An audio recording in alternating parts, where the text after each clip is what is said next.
I don't know everything in this world about gardening, but I do know one thing. When your soil temperature is 90 degrees, that's not good. I have been trying to figure out what will grow in 90-degree soil. I've kind of landed on zipper cream peas. These are just beautiful little peas that are easy to grow, and they seem to be liking this 90-degree soil. I've had some failures with some other things that I'm fixing to talk to you about, but these zipper cream peas seem to be thriving.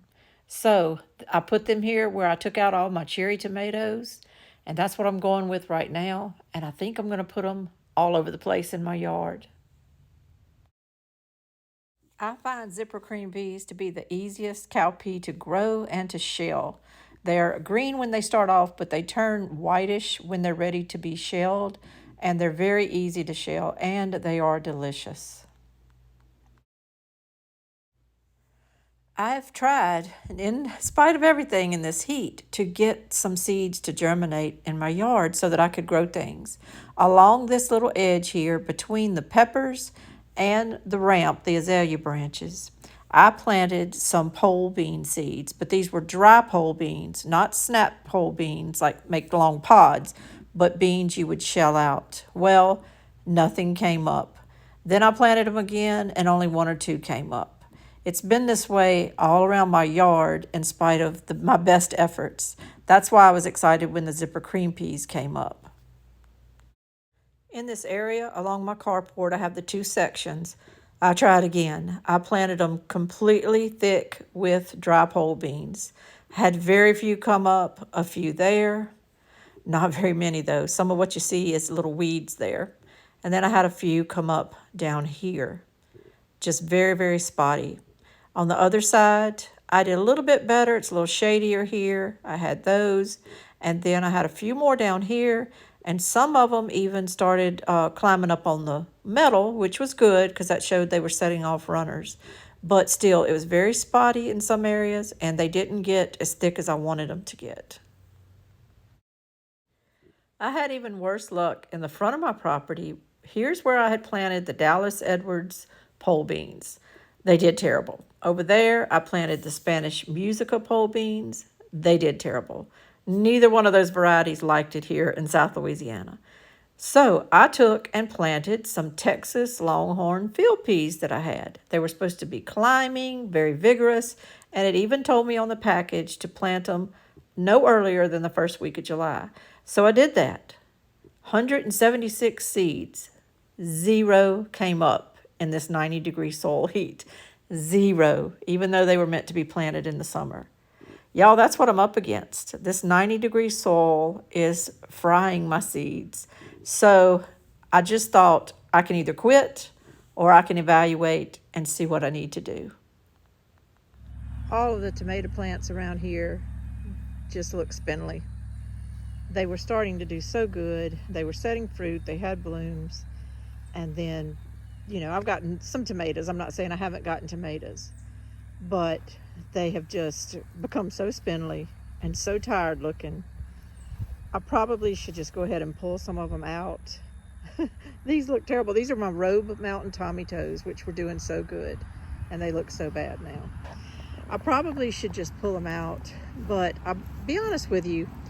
A couple of weeks ago, for an odd reason, I guess we had a rain or something, the temperature went down to the low 90s, and the soil temperature went down from like 90 degrees down to like 85 degrees.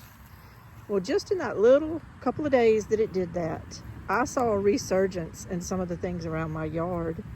And so I just decided that I'd rather not pull everything up. I'm just going to keep walking. I decided I'd rather not pull everything up and just wait to see if this heat would break, and wait to see if some of these items would just decide to have a little resurgence, because I don't want to give up on them when they're not ready to be given up on. All of these plants right here still are hanging in there. They look better than the other ones did over there. This is a big banana pepper plant. These are Super Sue tomatoes. Haven't gotten a lot off of them. The ones I have gotten have been small. They have not been very productive, but nothing really has as far as my tomatoes go. You can see, I mean, I've got tomatoes all around the property. I've harvested tomatoes, we've eaten tomatoes, but I would not say this was a good year for tomatoes at my house. I just can't say that. There's some more there. These are whippoorwill cowpeas, which also are supposed to grow really, really good in hot weather. But what they've done a lot is drop their blooms. They've just dropped a lot of blooms on the ground. And I'm hoping that maybe if we have a little bit of moderation, they'll start setting more blooms. You can definitely see that shade helps things. When you're in this part of my yard versus being out in the full sun, things are hanging in there a little bit better. They're hanging in there. The big leaf plant there is a cucumber growing up and kind of hanging on to these tomato bushes.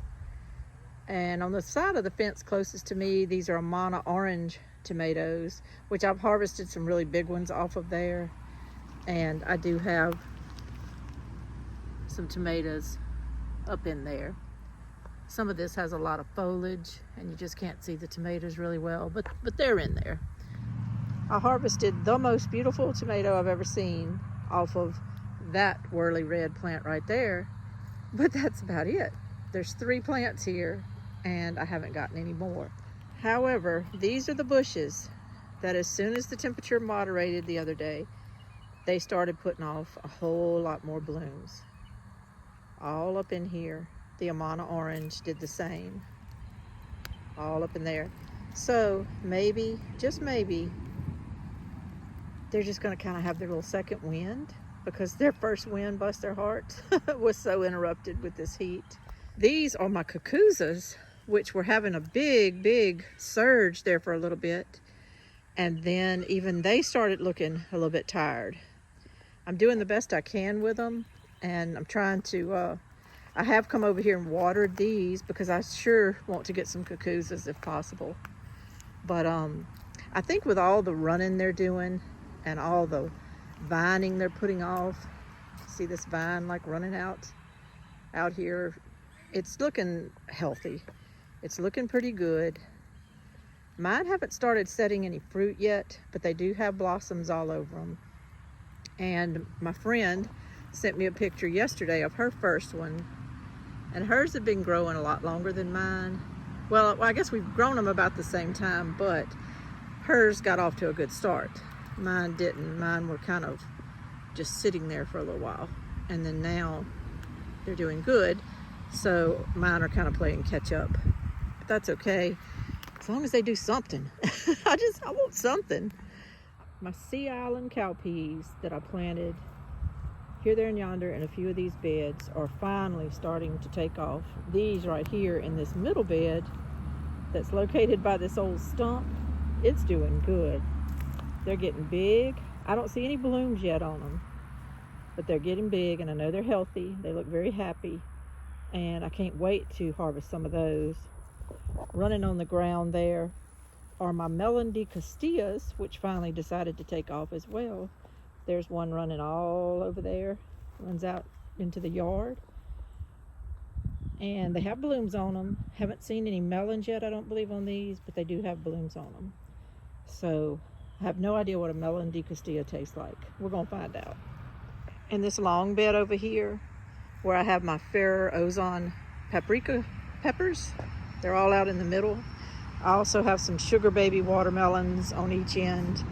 And then these are the, I can't remember what they're called, Esperanza de Oro melons. I also got those from Native Seed Search, the same place that I got the Melon de Castillas. They're more like melons that are grown in these arid climates like Arizona, New Mexico. And I was trying them down here because we kind of have some of the same temperatures and conditions. And they didn't do good at first, but all of a sudden when it got really hot, you see, they waited till it got really hot, and then they started branching and going crazy. When it was mild weather, they didn't do anything. So I'm having to kind of put all this stuff in my mind. I really should be writing it down, but I need to make a note to myself that the Melon de Castillas and the Esperanza de Oro melons don't even bother to plant them until it's just burning hot. They want that. They want that, and you know, why not? Why even try to plant them in April when they're not going to grow? On either side of these Ferro Ozone paprika peppers, on either side of them, I came in yesterday and I put zipper cream peas. Let me show you what I'm talking about. These are my zipper cream peas. They have that little pink coating on them. That's why they're all pink looking. But normally I guess they'd be light green or white. But since these are showing that they want to grow, they're growing down that long space where I had the cherry tomatoes. I'm going to just start putting them everywhere. Because like these Sea Island cowpeas here, so you see these are doing good. When you have something that loves the hot weather, just plant that. I'm tired of fighting it. And I was completely worn out from the heat there for a while. And I'm just going to go with what grows. If I have an overload of cowpeas, then I have an overload of cowpeas. This is where my blue jade corn was. I harvested a quart Ziploc of it. It tasted good. We've already eaten it. And it was fun to grow. It was really fun. If you have kids, I'd suggest growing that. It was just a really fun thing to grow here in my front yard. But I rode this up and I went ahead and put some zipper cream peas down all these little rows.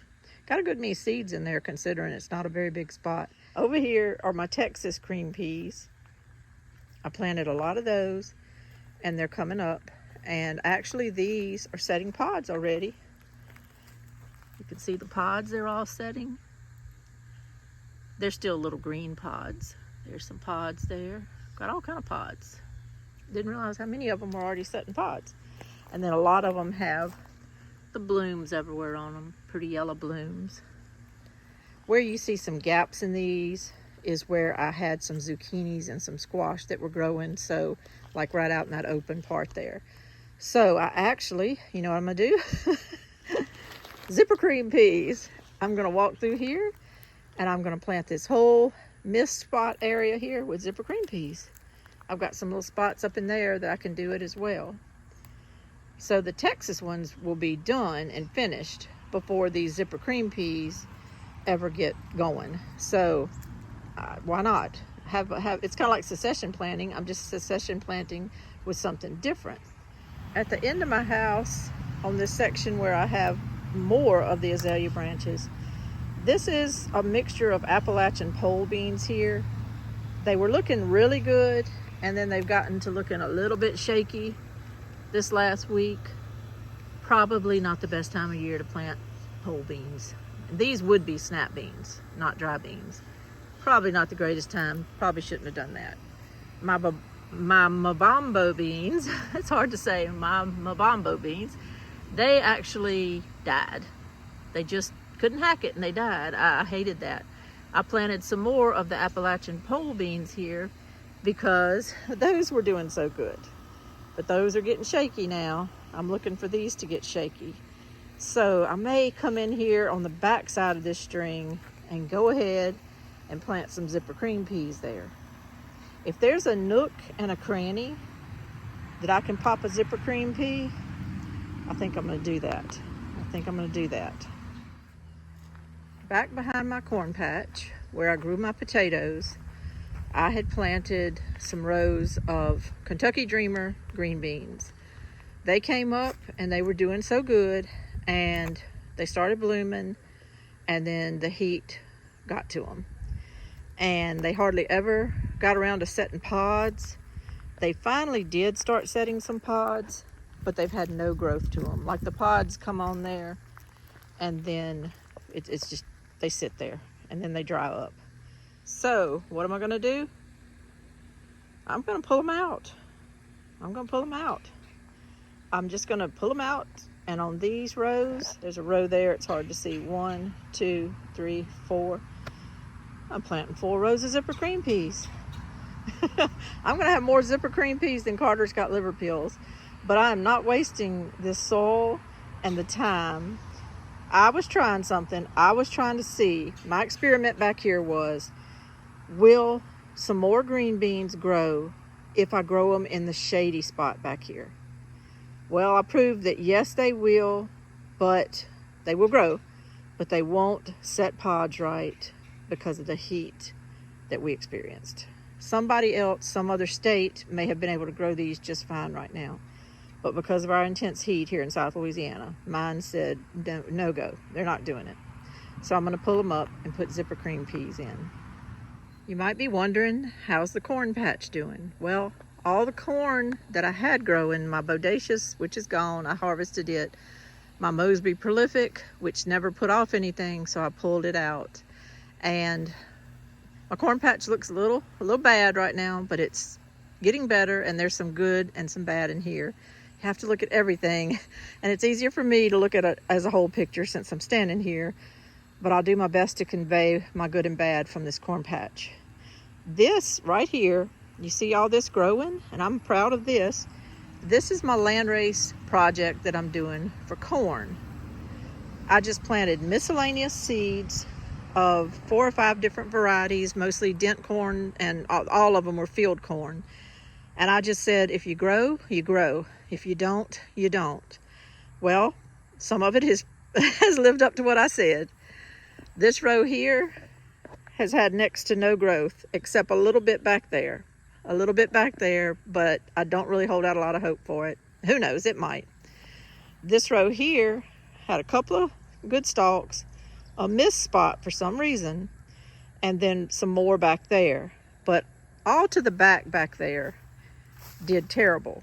Anything that was toward the back did terrible. All of this. Now you see some of it has come up, but it's little, and it's not thriving at all. And probably that's because it gets way too much shade. The front of this garden is a lot more sunny. I think they look pretty healthy, the ones that are growing up here and doing better in the sun. Now, you would not normally plant your seeds like this. I just sprinkled seeds all along this row, and I just said, if you're gonna grow, grow. If you're not, then you won't, and you're gonna fight it out for space, and you're gonna fight it out to see what thrives. So far, I do see a couple of little ones in here that seem to be letting themselves get crowded out. But I see healthy ones too that are doing pretty good. The whole deal with doing landrace gardening is you let them fight it out for survival of the fittest. I knew going into this, I may not even have any live at all, but I was willing to use some seeds because I had plenty of seeds, and I wanted to just see if anything happened.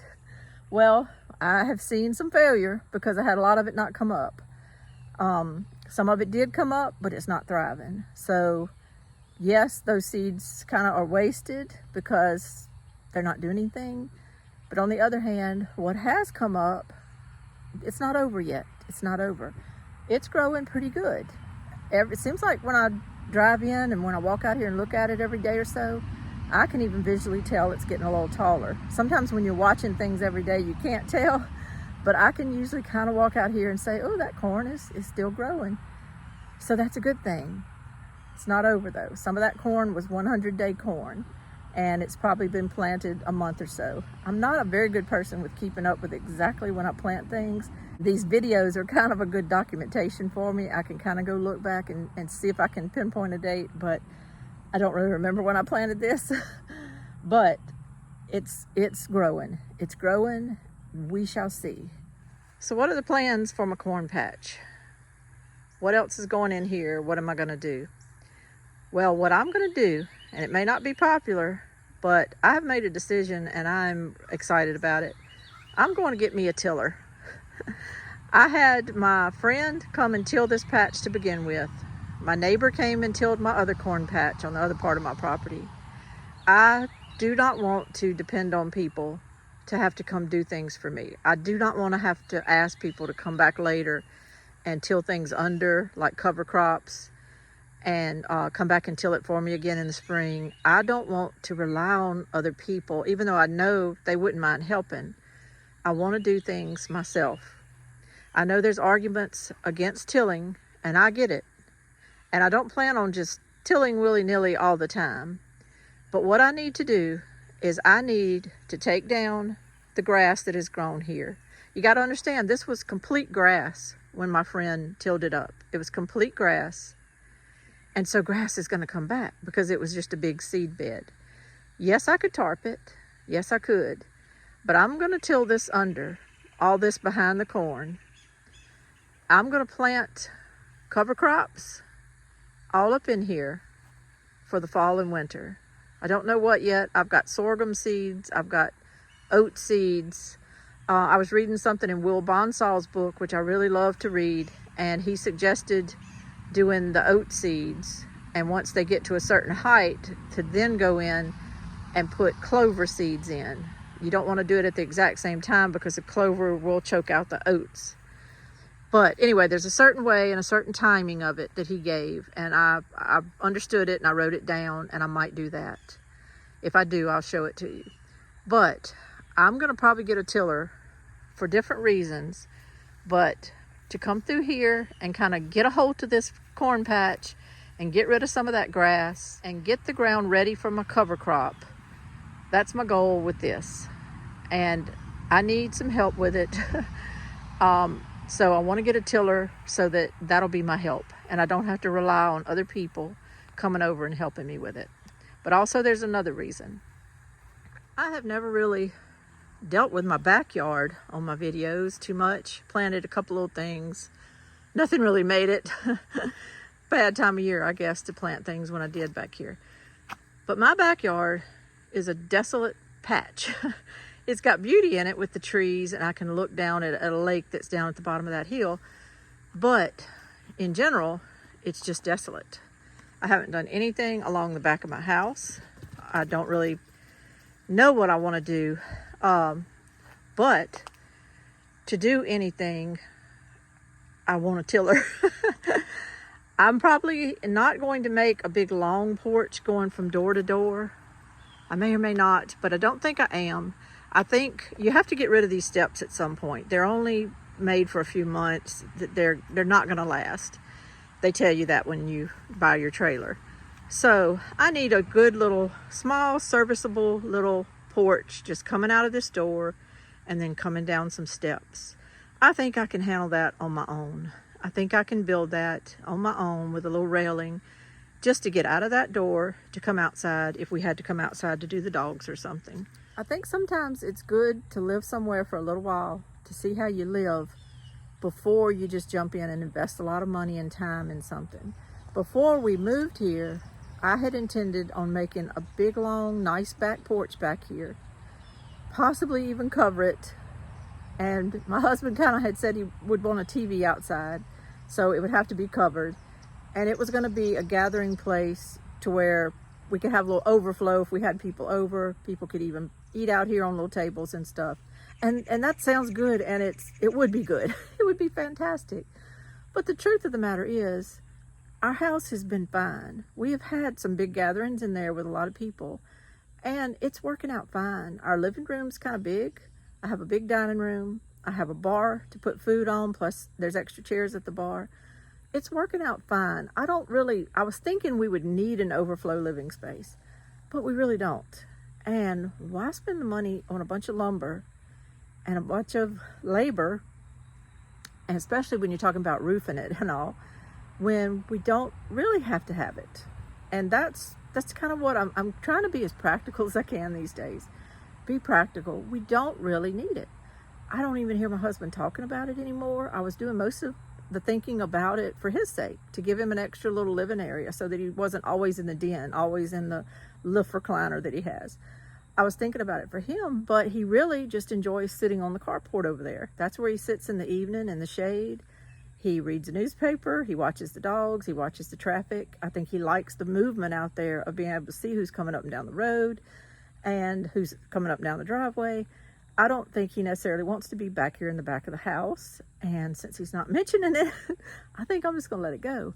I'm going to build a couple of small little porches that serve the need of getting out of the house if we had to, that serve the need of if someone older than us or whatever needed to get out of the house, they have a porch to walk on and steps to go down with a railing. And that's it. That's all I need. But even though that's all I need, I'd like it to look good back here, and I'd like to make it as little maintenance as possible, which you're probably saying, what maintaining are you doing right now, Lainey? Well, not much. It seems like whatever I do with a mower or with a weed eater or anything, I'm putting holes in our trailer. I put that big old split in it the other day by shooting a big old rock over here and hitting my skirting. My son put that little hole that's right down there by the railing. He put that hole in it when he shot a snake the other night. So we're just systematically, you know, popping out and putting holes everywhere we can around our property. And what it is I don't want to even have to bring a mower or a weed eater or anything close to this house for that reason, just to kind of preserve my skirting and everything.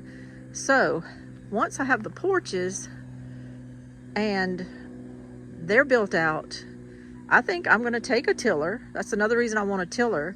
And I'm tilling up all back here around in the middle of these porches and on the ends of my house and putting some low maintenance style flower beds there. Low maintenance. They might even be filled with some limestone rock or something.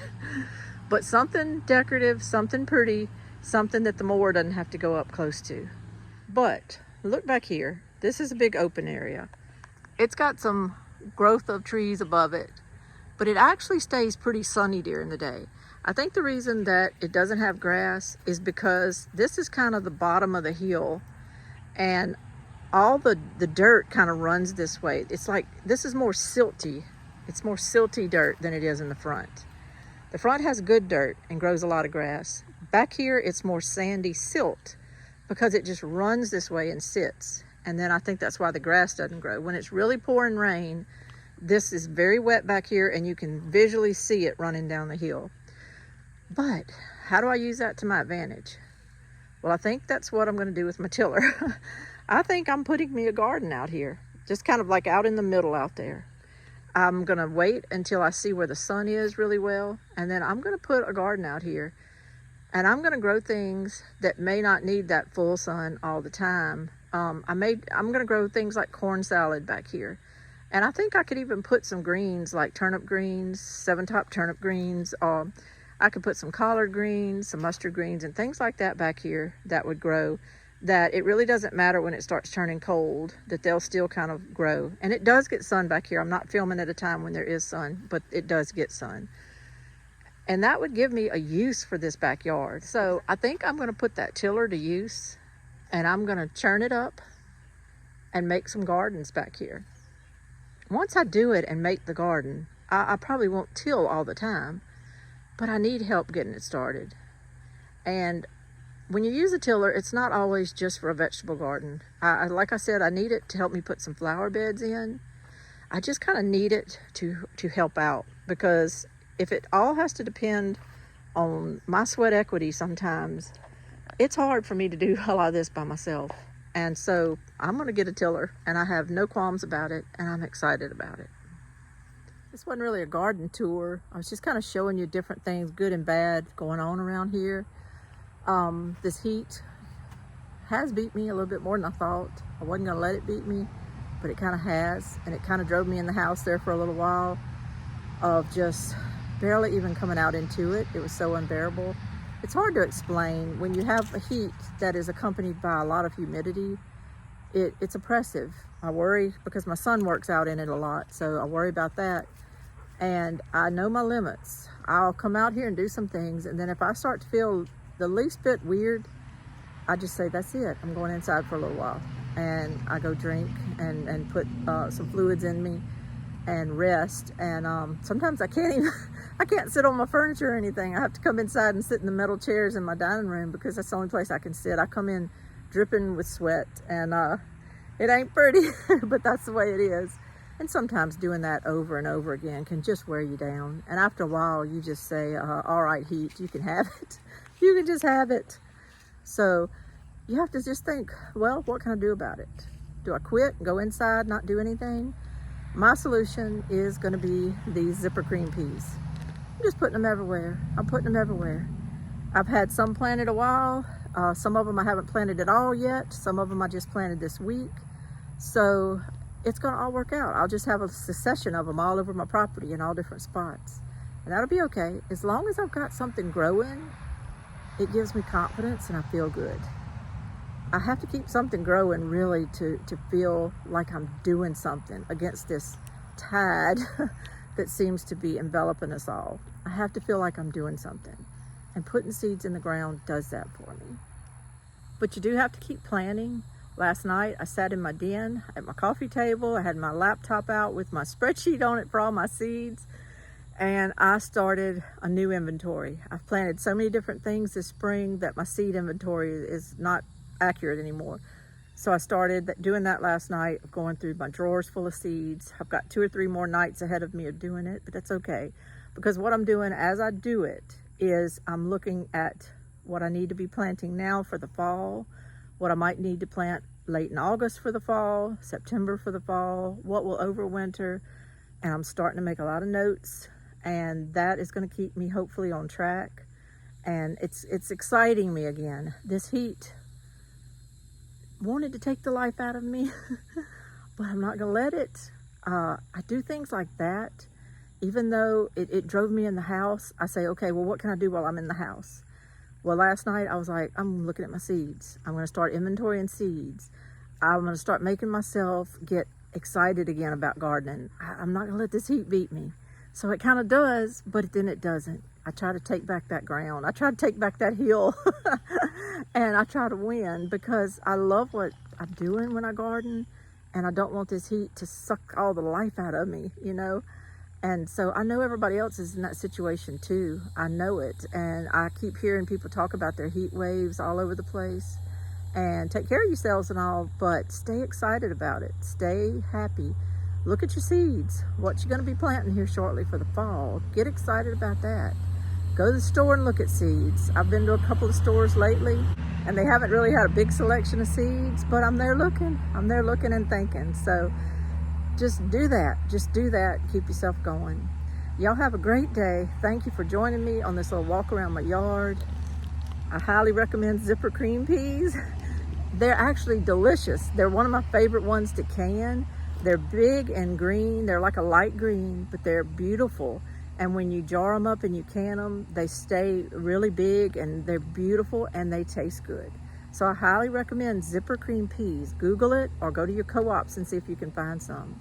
This is Lainey at Hilltop Home Place. Thank y'all so much for joining me. Talk to you later. Bye-bye.